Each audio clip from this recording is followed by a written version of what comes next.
баланың кеңістіктік ойлауын қалай дамытамыз деген сұраққа жауап беретін болсақ, пространственное мышление дейді. Бұл баланың кез келген бір затты айналдыра көз алдына елестете алуы, яғни оның жан-жағынан қарап, оң жақ, сол жақ, асты, үсті, ар жағы, бер жағы деген сияқты жан-жағынан көз алдында қарап елестете алуы, оның пішінін, орналасуын, қандай қашықтықта, қандай бағытта орналасқанын санада ойша салыстыра білу, түсіне білу қабілетін айтады.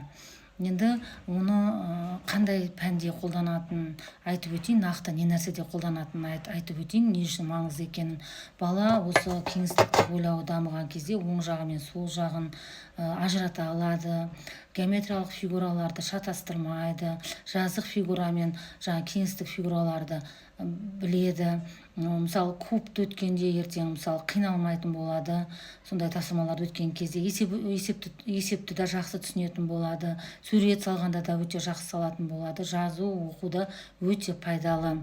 Енді оны қалай дамытамыз деген сұраққа жауап беретін болсам, біріншіден, мысалы лего, пазл деген сияқты ойыншықтарды балаларға алып берсек, ойындарды құрастырмалы, бала сол пазлдың бөлшектерін құрастыру арқылы осы кеңістіктік ойлау жақсы дамитын болады.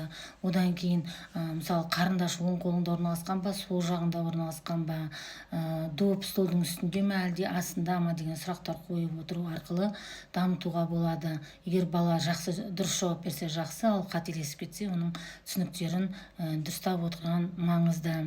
Одан кейін баланың өзінің бағытын білу үшін керек. Мысалы, мектептен шығамын, жолдан өтемді, оң жақтағы дүкенге қарай жүремін деген сияқты баланың өзінің қайда бара жатқанын, бағытын білуге өте маңызды керек.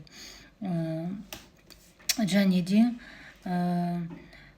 жазу, сызу, сол жақтан оң жаққа қарай жазамыз, төменнен жоғары қарай сызамыз, немесе жоғарыдан төмен қарай оқимыз деген ұғымдарды күнделікті қолдану арқылы балаларға үйретуге болады. Одан кейін лабиринт тізатын ойындарды қолдану арқылы, яғни солдан оңға қарай, төменнен жоғары қарай, жоғарыдан төмен қарай сызуға үйрету арқылы балалардың осы кеңістіктік ойлауын дамытуға болады. Кеңістіктік ойлауы жақсы дамыған бала, ол оқығанда да, сызғанда да дыбыстарды кері қолданбайды, әріптерді кері жазып қоймайды. Одан кейін есептеген кезде аз уақыттың ішінде қатесіз есепті тез шығаратын болады.